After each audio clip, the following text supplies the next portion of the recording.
Salut à vous fiers métalleux et bienvenue dans cette vidéo un petit peu bilan de la décennie qu'on vient de vivre.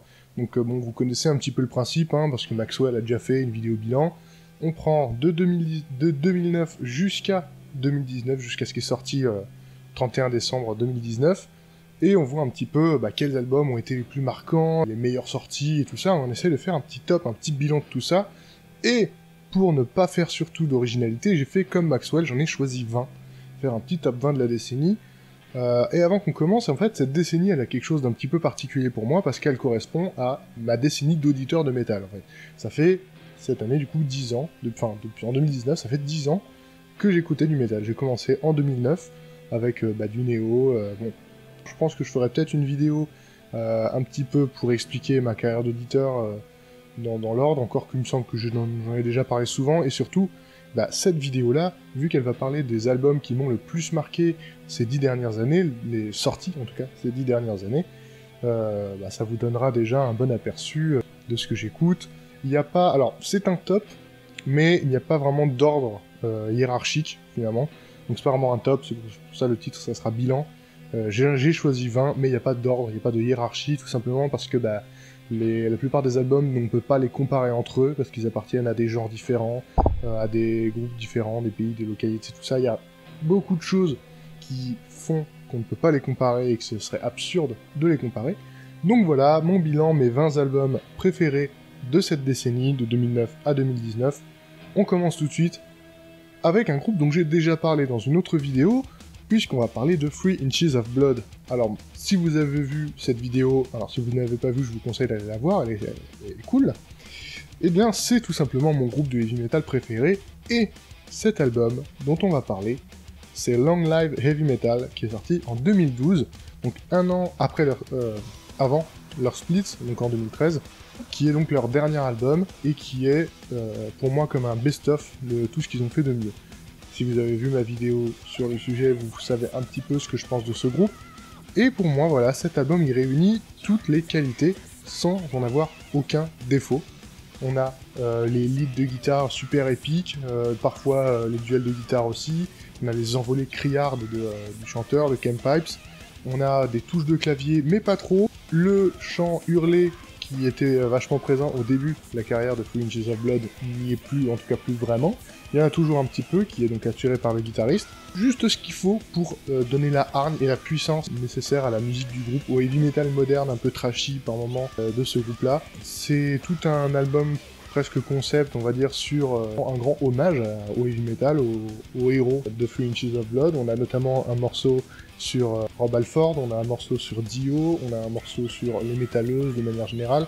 Et voilà, tout cet album déborde d'un esprit heavy metal épique, un peu rock'n'roll, un peu trashy, avec beaucoup de références, un grand amour pour la fantasy, les jeux de rôle et tout ça. Même la pochette de l'album, on dirait une couverture de livre de jeux de rôle avec un effet un peu cuir et or et tout. Donc voilà, je vous laisse un extrait de cet album plus que épique et qui a largement sa place dans mon panthéon et de mon cœur. Et si ça vous suffit pas, allez voir ma vidéo sur le sujet.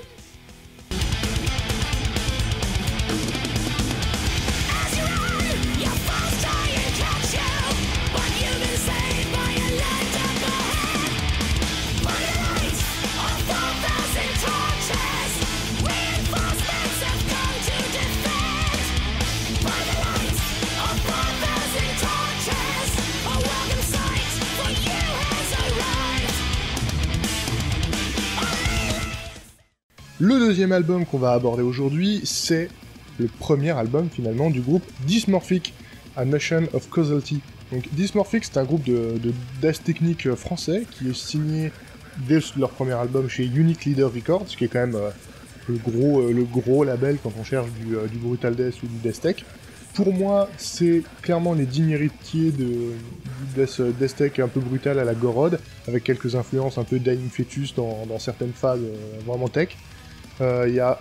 Ça déborde d'idées, ça déborde de riffs qui déboîtent, c'est à la fois casse-tête et casse-nuque. On a pas mal d'influences un petit peu partout, la musique elle est assez intense.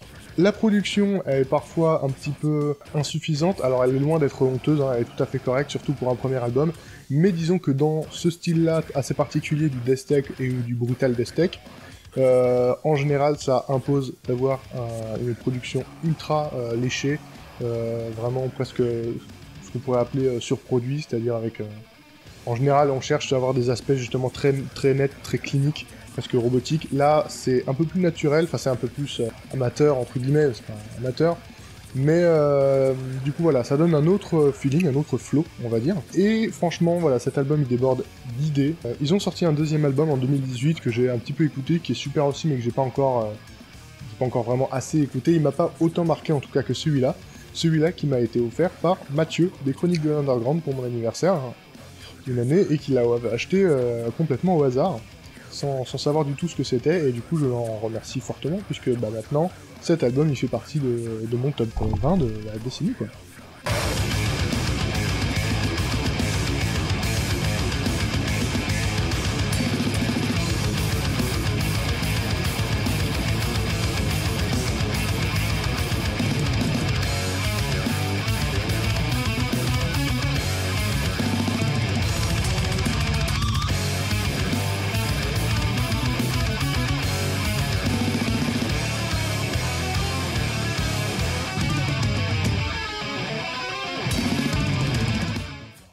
Le troisième album dont on va parler aujourd'hui, c'est Diamond Eyes de Deftones.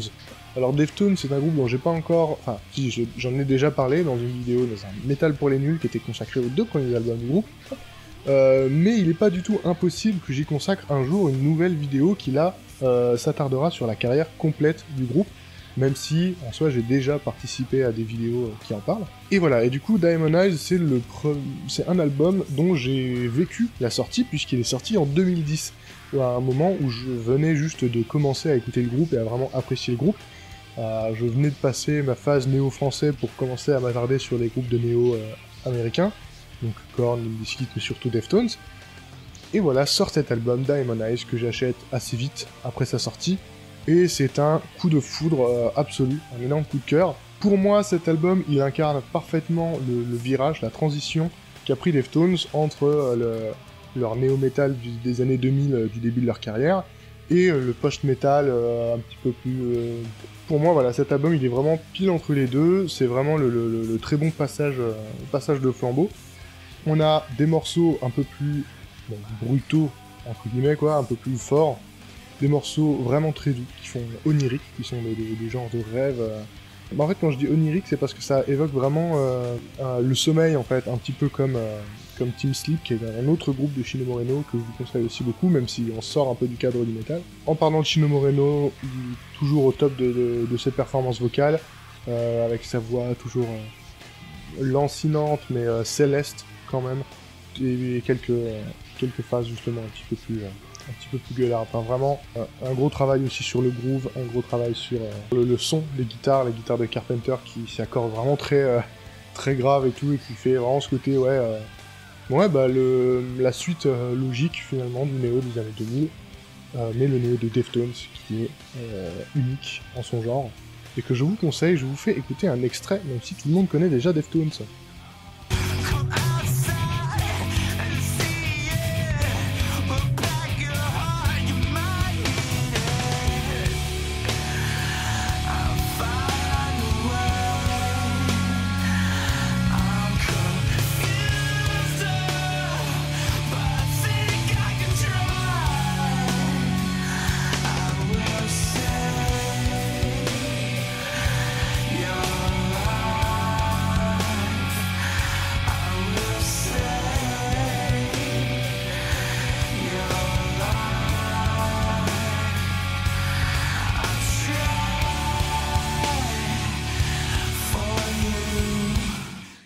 On va maintenant passer dans un tout autre registre, puisqu'on va parler de Napalm Death et de leur album Utilitarian, sorti en 2012. Alors même si Apex Predator Easy Meat, qui est sorti quelques années plus tard, est très très bon aussi, pour moi, c'est Utilitarian qui synthétise le mieux toutes les facettes et toute la rage, la violence et le côté surhumain du grind de ces darons... de ces darons du grind finalement, parce que Napalm Death, c'était un petit peu, entre guillemets, les premiers à faire du grindcore comme il en existe encore aujourd'hui, comme on en fait encore aujourd'hui, et ils ont une carrière assez ouf, même si beaucoup de gens ont du mal avec le milieu de carrière. Moi je trouve qu'il n'y a rien à jeter dans Napalm Death, et ils ont fait évoluer leur musique pour toujours garder un niveau de violence hallucinant, mais en y ajoutant petit à petit différentes phases, différentes parties, des idées un peu étranges. Moi j'ai découvert Napalm Death en 2012, donc j'ai aussi vécu la sortie de l'album. C'est l'année de la création de la chaîne d'ailleurs, et si vous êtes là depuis le début, il y avait une vidéo un petit peu bilan de l'année 2012 où j'avais cité cet album entre autres. C'était donc l'année où j'ai commencé à écouter du métal extrême, où j'ai commencé à en avoir besoin, à me plonger dedans. Et j'ai découvert Napalm Death via le sampler de Rock Hard à l'époque, qui avait mis le titre Leper Colony. Et au début c'est assez bizarre à comprendre finalement, c'est un petit peu étrange, ce côté ultra violence, super vénère, très rapide et très très lourd en même temps, mais avec des genres de chants un peu incantatoires au milieu. C'est un mélange très bizarre mais qui finalement fonctionne à mort. C'est ce qui maintenant fait aussi la puissance de Napalm Death. Et voilà, je vous laisse un titre, je vous laisse le titre Leper Colony, qui est celui avec lequel je l'ai découvert, et on passe tout de suite au prochain album.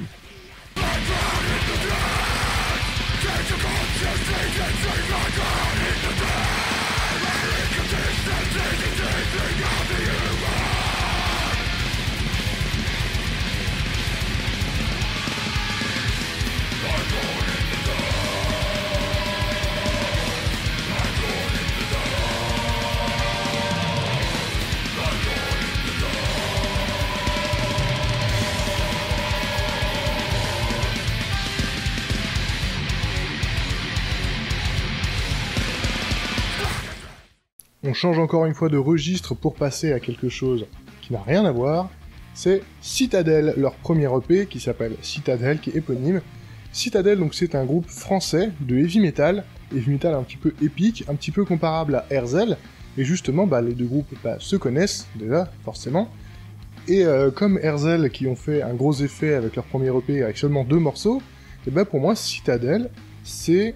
Disons que j'ai 3 raisons de plus de préférer Citadel. C'est que Citadel, ils ont 5 morceaux et pas 2.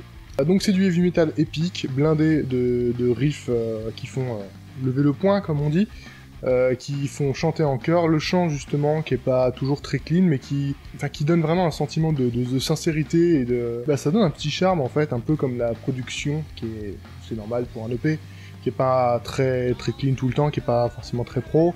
Il y a certains morceaux qui sonnent pas tout à fait comme les autres en termes de le son des guitares, par exemple, l'enregistrement et tout. Et c'est génial, tout simplement. Les mélodies, elles sont épiques, les morceaux, ils sont assez longs, ils sont blindés de riffs, il y a plein d'idées dedans. Alors c'est du très classique, ça révolutionne pas le heavy metal revival, c'est clair que non. C'est vraiment traditionnel, ça se veut dans cette veine-là, ça raconte des histoires, ça donne envie de chanter, et cet album avec vous, cet EP, de 17 minutes, je peux l'écouter en boucle toute la journée en chantant les paroles du début à la fin sans arrêt. J'aime juste beaucoup trop les lignes de chant, j'aime beaucoup trop les textes, j'aime beaucoup trop tout cet EP. Je vous en laisse un extrait si vous ne l'avez pas encore découvert, mais je pense que la plupart d'entre vous ont dû en entendre parler quand même déjà. Je vous laisse un extrait et on passe à la suite. Les frères d'âme n'emmènent pas large, bon nombre d'entre eux sont déjà tombés. Combien restera à la fin? Ne lâche rien, les laisse pas te tuer. Le Seigneur sera fier de toi, en dépit de ta femme qui te pleurera.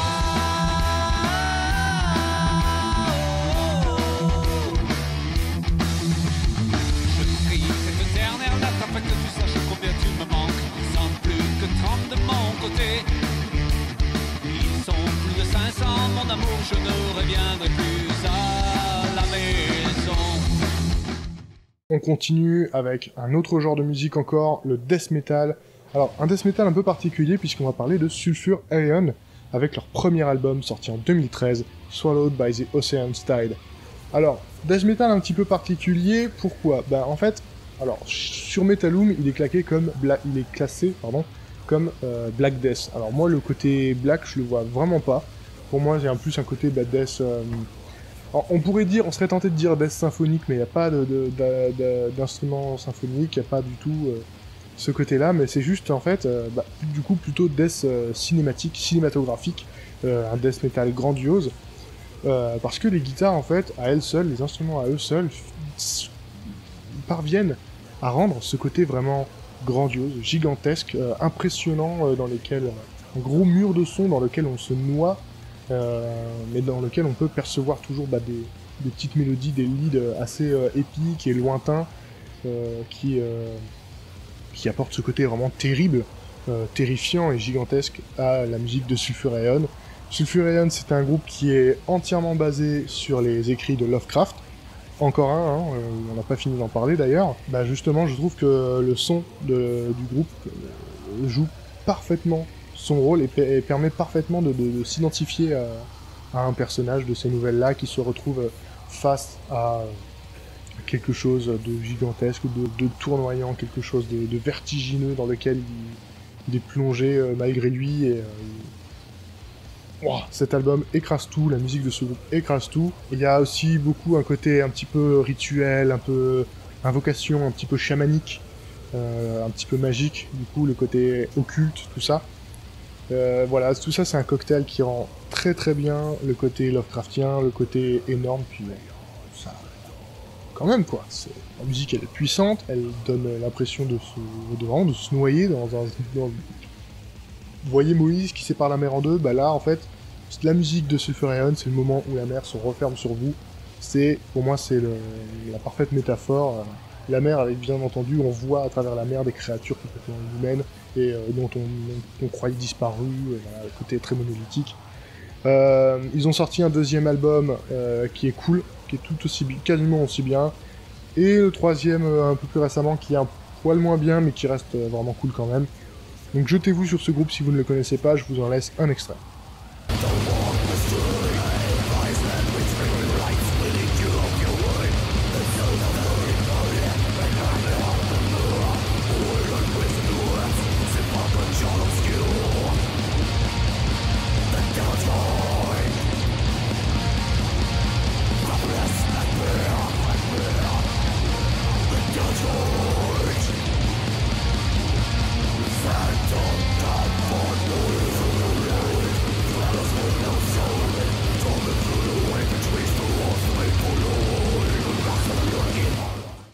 Maintenant, on va parler d'un groupe français qui fait complètement autre chose, qui fait du folk metal. C'est le groupe Boisson Divine. C'est un groupe qui rend donc fièrement hommage à ses origines gasconnes et qui le rappelle dans quasiment tous ses morceaux. C'est typiquement le genre de métal, le genre de musique qu'il faut pour lever des pintes et chanter en chœur et danser avec 25 rugbyman dans un pub, qu'on peut comparer justement avec les groupes un petit peu à la Corpiclani, ces choses-là. Mais Boisson Divine, il y a un côté beaucoup plus efficace dans les mélodies, dans le truc. Peut-être le côté français aussi, donc ils utilisent beaucoup d'instruments traditionnels qui vraiment donnent ce côté... le côté un peu vieille France, ce côté un peu rural, c'est vraiment très festif, et ça chante d'une voix assez brave, des histoires de vendanges, de leur terre natale, des légendes locales, ça parle même de rugby dans un morceau, ça fait chaud au cœur, ça fait danser, puis voilà, il y a un petit côté Astérix presque dans certains morceaux, notamment le morceau instrumental Rendez-vous, qui ferait un parfait générique pour illustrer une scène de bataille de Astérix contre César. Je vais vous mettre l'extrait de ce morceau-là, justement, vous essayerez de superposer les images dans votre tête de Astérix contre César et ce morceau, et ouais, ça colle parfaitement. Ils ont sorti un deuxième album en 2016, si je suis pas complètement idiot, j'ai pas vérifié avant, ça pour le coup, qui m'a beaucoup moins marqué que celui-là. Je dis pas qu'il est moins bon, mais juste, voilà, je me rappelle beaucoup moins de ces morceaux-là. Le premier album, Enradigats, me marque beaucoup plus. Donc voilà, je vous laisse un extrait.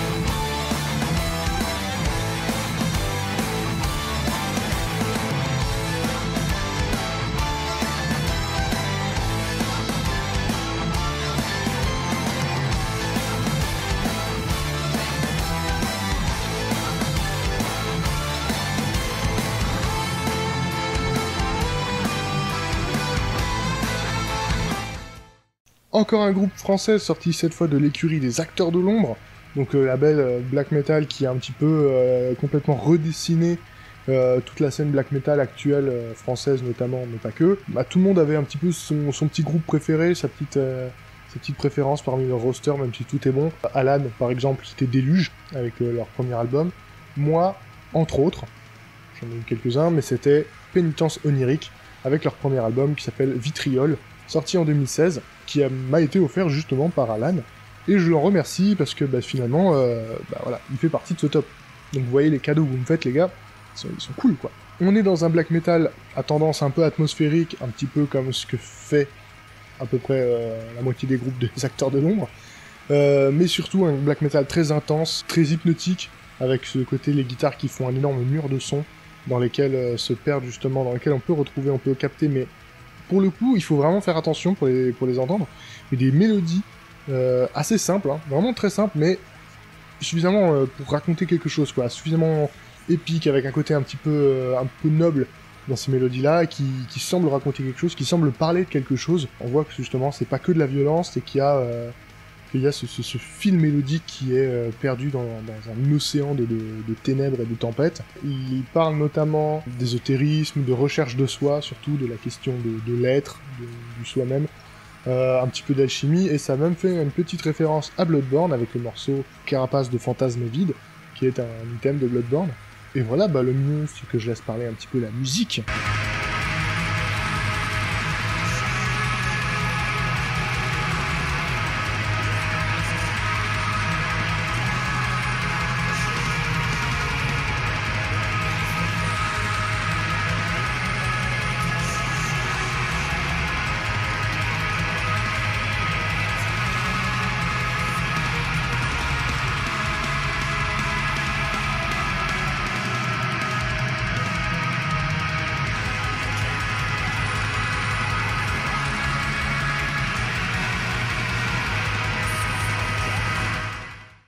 Aborted, c'est un groupe que vous connaissez. D'abord parce que j'ai fait une vidéo complète dessus qui retrace un petit peu toute leur discographie jusqu'en 2014, donc jusqu'à la sortie de Retrogore.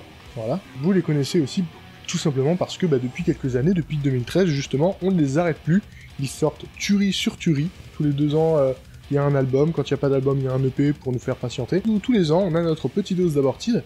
Et pour moi, cette affluence d'albums qui tue leur race, elle a commencé en 2013, justement avec l'album dont il est question maintenant, Global Flatline, qui est mon album préféré de Aborted tout court, et du coup mon album préféré de la décennie pour Aborted. Global Flatline, c'est un petit peu l'album du retour en force, après un petit passage un petit peu à vide, avec des albums un peu plus en deçà des compétences, on va dire, du groupe. C'est tombé un petit peu dans un autre registre, un registre un peu plus mélodique et moins grind finalement. Et voilà, depuis, l'EP qu'il y a eu juste avant, évidemment, qui faisait un petit peu l'entrée, quoi. Là, une petite mise en bouche, et l'album Global Flatline, on est reparti sur du pur death grind ultra violent, assez technique, des riffs complètement destructeurs, la batterie, elle est cinglée, c'est l'ultra violence à l'état pur, et Sven, le chanteur qui maîtrise absolument le chant guttural dans tous les registres qui soient. Ça donne vraiment, moi, quand j'écoute ce groupe, mais j'ai l'impression de bouillir de l'intérieur, quoi. Ça donne vraiment énormément d'intensité, ça donne vraiment l'impression qu'on va exploser, quoi, tellement le groupe est puissant et vénère. Pour moi, il y a peu de groupes actuels qui arrivent à les égaler en termes de violence, de virulence et d'agressivité. Ils ont même des morceaux un petit peu plus lourds, notamment sur cet album avec Expurgation Euphoria. On a juste à ajouter des petits samples de Hellraiser par-ci par-là, et on est servi, quoi. On a l'album d'Aborted parfait. Envoyez l'extrait.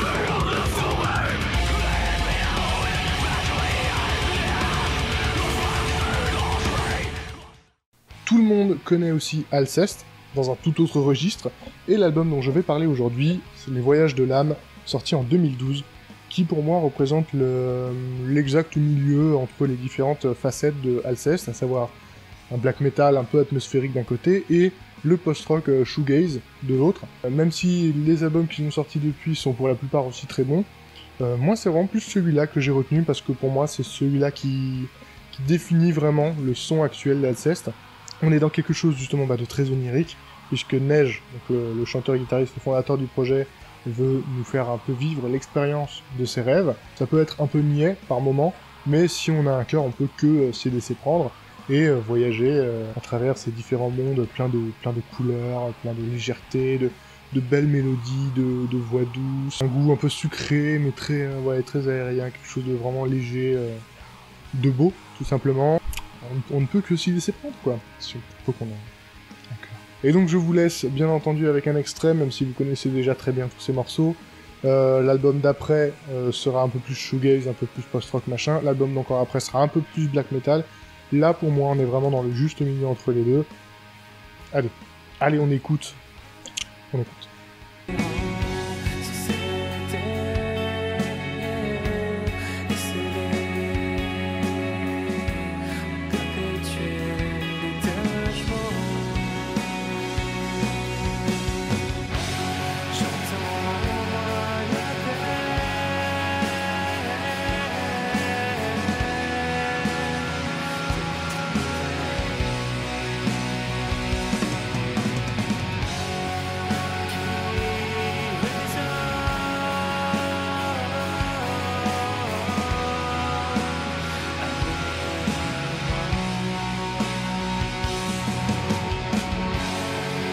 Un autre groupe qui a fait une bonne percée dans les années 2010, justement, c'est Rise of the North Star, qui ont eu un gros succès avec leur premier album Welcome, même s'ils avaient déjà une petite notoriété avec leur démo d'avant. Mais moi, ma préférence personnelle va à leur deuxième album, The Legacy of She, qui est plus varié, plus maîtrisé. La base, donc, de The Rise of the North Star, c'est un gros metal hardcore bien bas du front, avec des riffs en mid-tempo, vraiment avec effet coup de poing, qui donne envie de jumper et de se battre. Les deux en même temps, pourquoi pas. Moi, ça me fait un peu penser à Plémo sur certains points, notamment le côté très référence au Japon, un peu geek, puis le côté un peu sale gosse qui vient faire la bagarre. Moi, personnellement, quand j'écoutais ça en allant à me passer mes leçons de conduite, ça me donnait envie de marcher comme un gros thug dans la rue et de donner des coups de pied aux gens. Voilà, c'est vraiment le genre de musique qui motive, qui donne une bonne rage, une rage positive, hein, j'entends. Et puis ouais, enfin, je sais pas, ça réveille, ça donne des coups de poing. Des fois, on en a bien besoin. Et heureusement, Rise of the North Star est là pour nous les donner. Si on est prêt à passer l'éponge sur le côté chant... le français qui a un accent, qui a son gros accent français quand il chante en anglais. Moi, personnellement, je trouve que ça rajoute un truc, on se prend pas la tête, le mec, il a un accent, il est français, il a un accent français, tu fais avec, et... Ouais, je sais pas, je trouve que ça rajoute un truc à son flow, en fait, le côté où il accentue plus certaines syllabes. Des fois, on sent presque les postillons nous arriver dans la gueule, tellement il crache toute sa rage, quoi. Bon, de toute façon, on va pas passer par 4 chemins, hein. Je vais vous donner un extrait, battez-vous avec votre voisin, et revenez après ici, on va voir la suite.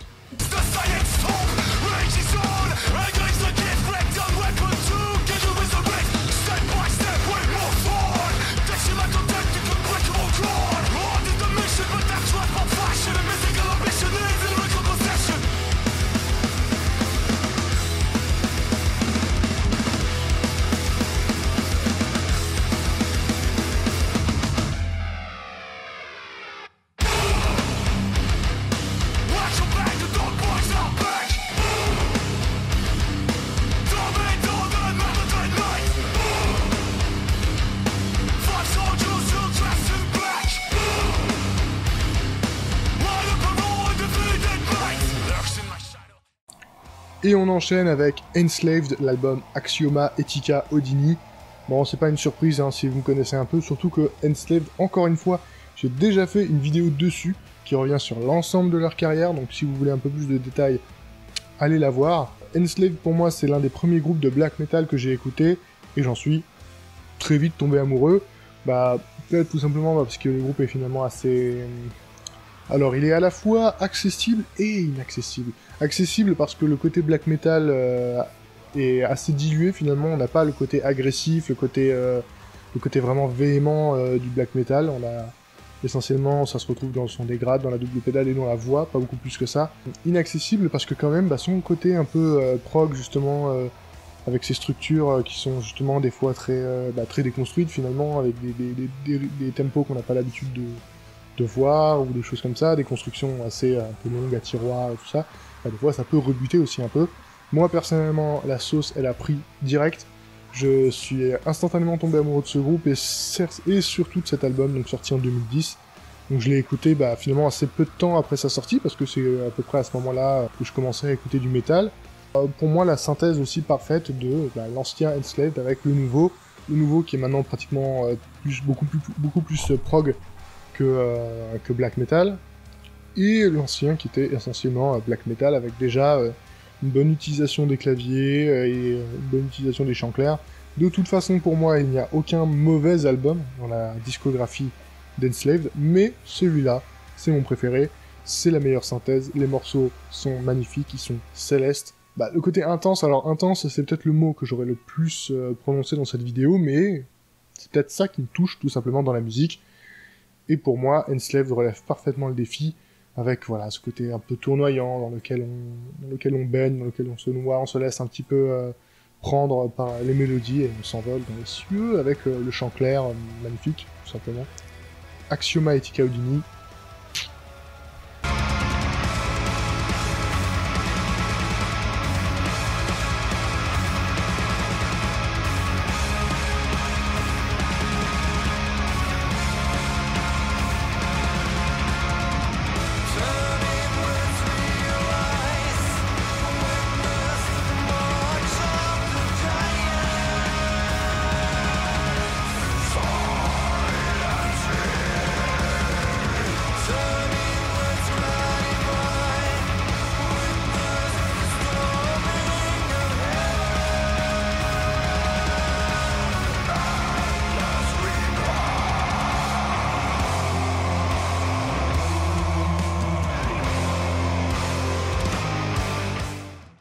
On va parler maintenant d'un groupe aussi que vous connaissez tous par cœur, qui c'est Gojira, et l'album que j'ai choisi c'est Magma.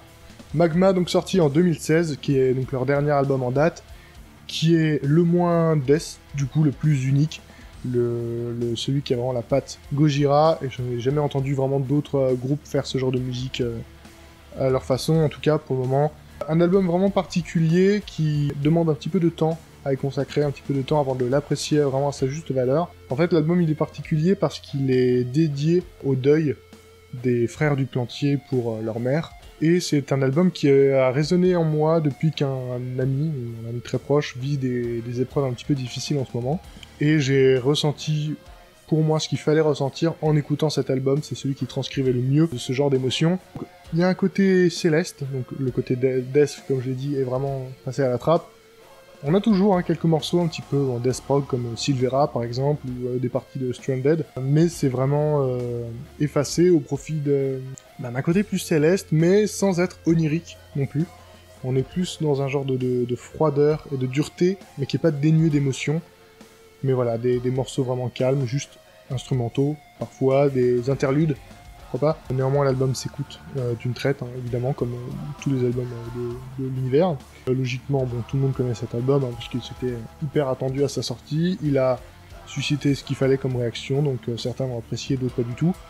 Voilà, pour moi, Magma, c'est maintenant celui qui m'a le plus marqué de la carrière de Gojira, parce que c'est vraiment le seul à sonner comme ça. Et voilà, moi je m'y retrouve en tout cas. Je vous en laisse un extrait et on passe à la suite.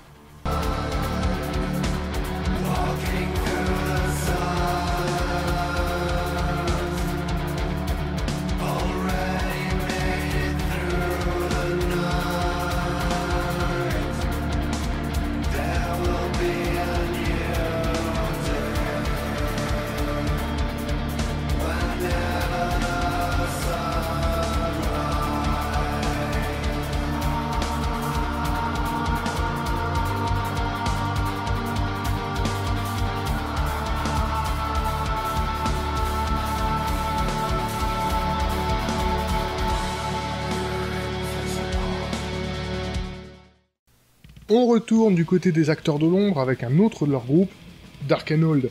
Alors, j'ai longtemps considéré que mon album préféré de Dark and Old était Castellum, l'album sorti en 2014. Mais au fur et à mesure, j'ai compris que les morceaux qui me touchaient le plus, qui me faisaient le plus voyager, étaient ceux de Memoria Silvarum, sorti en 2017. Et notamment le morceau Présence des Orbes, qui me fout des frissons et les larmes aux yeux à chaque fois, quand on passe sur ces mélodies à la guitare acoustique là, c'est d'une beauté, c'est d'un grandiose, je saurais pas le dire avec des mots, donc je vous en laisserai un extrait tout à l'heure.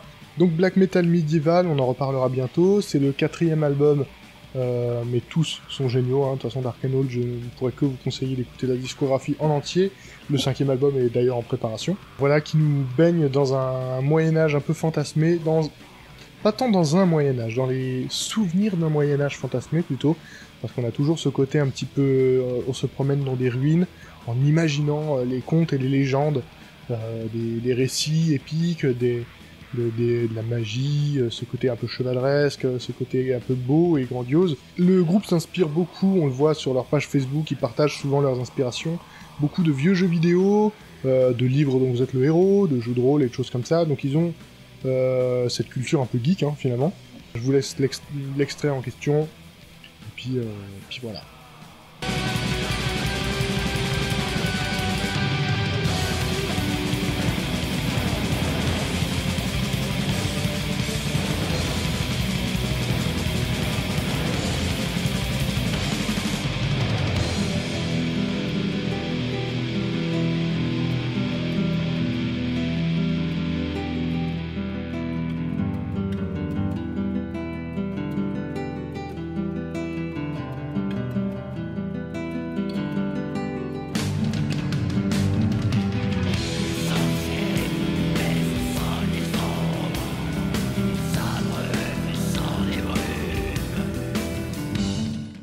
Si vous me connaissez un petit peu, vous vous attendiez à ce qu'on évoque, bien évidemment, Acme, qui est l'un de mes groupes préférés, donc j'ai fait une vidéo entière sur leur discographie, c'est même ce groupe-là qui m'a poussé à revenir sur YouTube, et on va parler de leur album sorti en 2010, En l'honneur de Jupiter, qui est pour moi le vrai renouveau de la musique du groupe, le vrai album de transition, parce que encore aujourd'hui, hélas, le groupe souffre encore souvent d'une réputation fausse maintenant, d'un groupe de rock pour ados, un peu dépressif et un peu gnangnan quoi.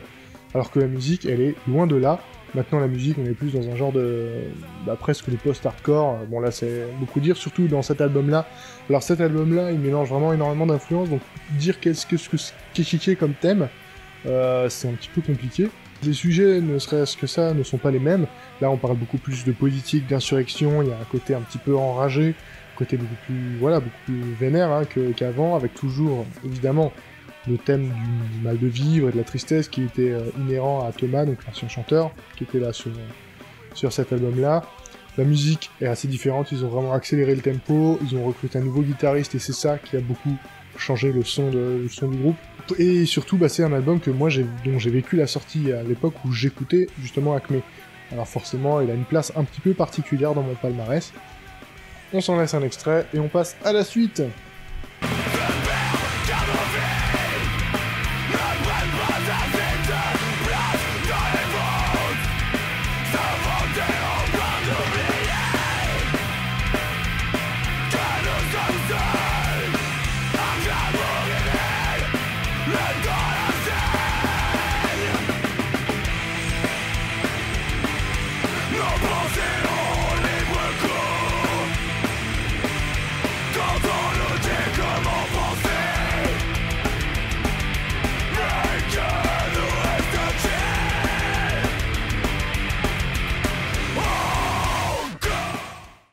Et on revient au death metal avec les patrons du death metal, pour moi, Cannibal Corpse, avec leur album Torture, sorti en 2012.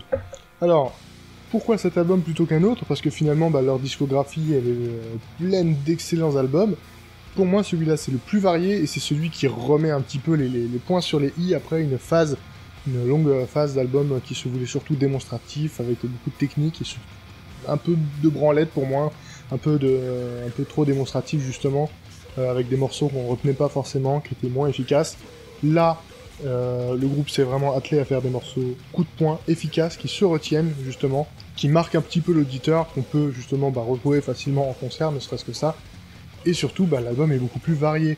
Donc les guitares ont une production qui apporte vraiment de la lourdeur et un côté vraiment plus incisif, le côté, on dirait des sortes de vieilles scie rouillée crantée avec du sang dessus, enfin un truc complètement... Enfin on sent que ça nous vaut du mal, quoi.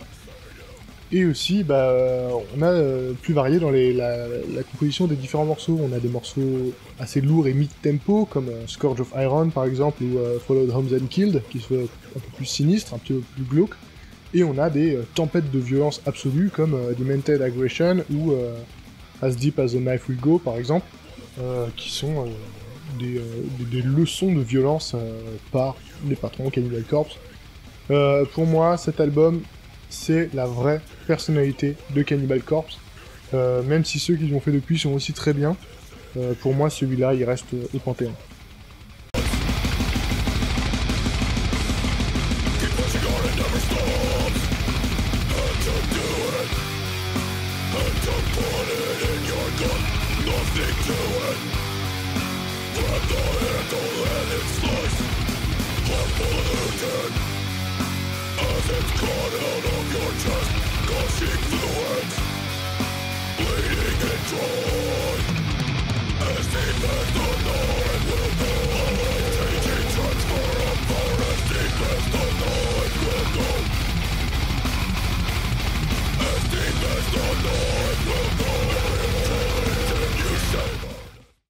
On ralentit un petit peu le jeu avec Mars Red Sky, l'un des groupes actuels français qui ont une bonne popularité, groupe de Stoner Doom, qui est quand même un genre un petit peu de niche, donc c'est bien d'avoir ce groupe-là qui sort un peu du lot. Et l'album dont on va parler, c'est Stranded in Arcadia, qui est donc l'album sorti en 2014, qui est leur deuxième, que moi j'avais découvert à l'époque avec le clip de The Light Beyond, qui correspond tout à fait à l'imagerie qui me vient en tête quand j'écoute les musiques de Mars Red Sky. Le côté un petit peu inspiration un peu Moebius, un peu fantastique, le côté un peu psychédélique, on se voit en fait téléporter sur des planètes lointaines qui sont des grandes étendues colorées. Je vois vraiment quelque chose de cet ordre-là, une grande promenade dans un désert extraterrestre avec des créatures gigantesques qui nous volent au-dessus. Donc évidemment, hein, qui dit Stoner Doom dit un gros bûcheron à la batterie, une basse aussi qui est très ronflante, qui est un moteur d'avion presque. Et beaucoup d'effets sur la guitare qui participent à donner un petit peu ce côté voyage spatial et tout. Et surtout la voix de Julien Prince qui est très légère et très aérienne justement, qui est presque fluette en fait, et qui contraste vraiment avec la lourdeur de la base. Et du coup ça donne une alchimie parfaite. Moi j'ai eu ma période un petit peu Stoner Doom justement, où j'en écoutais beaucoup. Ça m'a un petit peu passé maintenant, mais Mars Red Sky c'est un des quelques groupes que j'écoute encore beaucoup avec Acid King.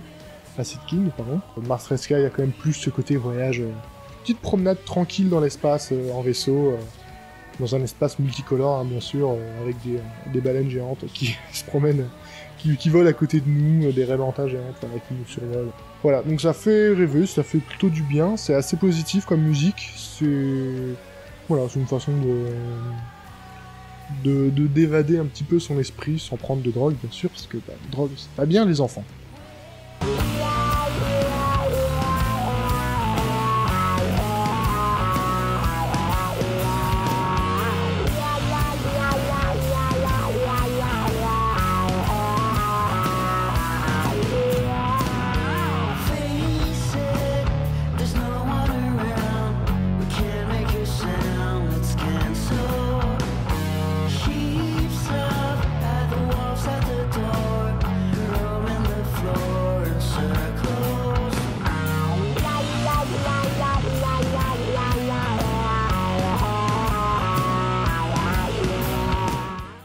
The Great Old Ones, un autre groupe sorti des Acteurs de l'Ombre, qui est maintenant signé chez Season of Mist. Mais l'album dont je vais vous parler est encore, ils étaient encore chez les Acteurs de l'Ombre, c'est Teke Lili, sorti en 2014. Donc The Great Old Ones, pour ceux qui ne connaissent pas, c'est un groupe de black metal atmosphérique qui est entièrement basé sur les nouvelles de Lovecraft. Chaque album parle d'une partie, d'un aspect de la carrière de Lovecraft, et celui-là retranscrit plus particulièrement la célèbre nouvelle Les Montagnes Hallucinées, et on ressent parfaitement cet effet de vent glacial, de montagnes enneigées gigantesques, de descente aux enfers insensée, de la découverte complètement folle de constructions préhumaines titanesques, de choses qui nous dépassent, de tournoiements dans la folie. Il y a toujours, encore et toujours, ce côté mur de son très intense et terrifiant et vraiment majestueux, avec les leads de guitare qui nous touchent directement au cœur et qui ne laissent personne de marbre. Et j'ai eu justement la chance de les voir en concert il y a pas très longtemps, en début d'année, dans une toute petite salle, qui était un bar et tout, à Toulouse. Et ça tuait, quoi. Ils sont à 3 guitares sur scène, donc ça fait vraiment une énorme masse qui nous tombe dessus. Et quand ils ont joué mon morceau préféré, qui est Antarctica, j'étais juste retourné, quoi. C'était vraiment un chamboulement, parce que autant sur CD, il tue, ce morceau, je l'adore. C'est vraiment le plus majestueux, le plus magnifique des morceaux de The Great Old Ones. Autant le voir en live, ça fait quelque chose, quand même.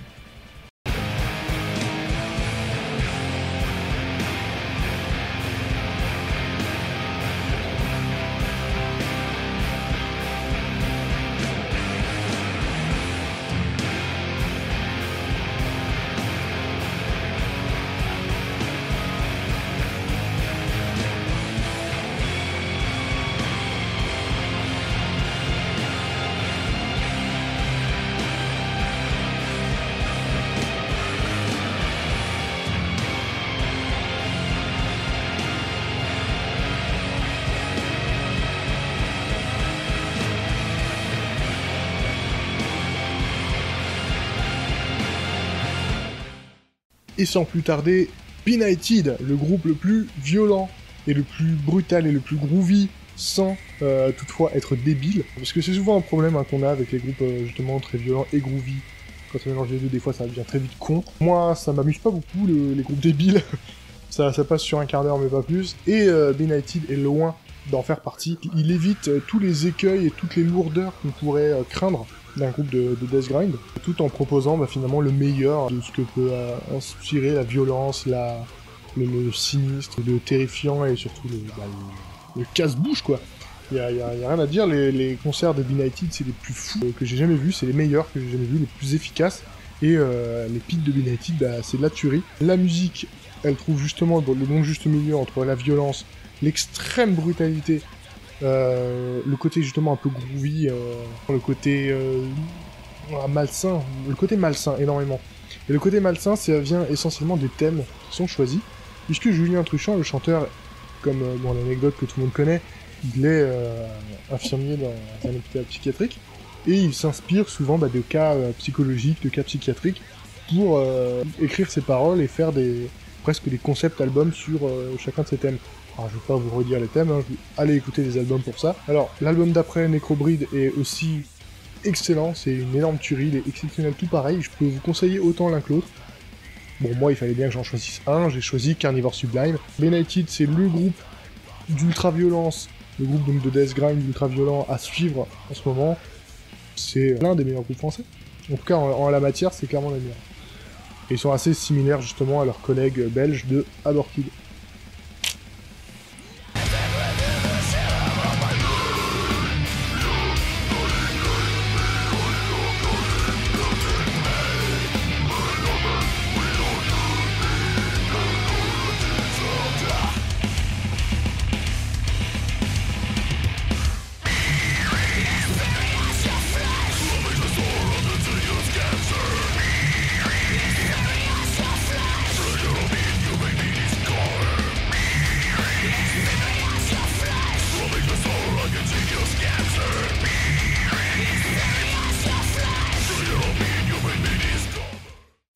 Et le dernier album dont on va parler aujourd'hui, c'est aucun.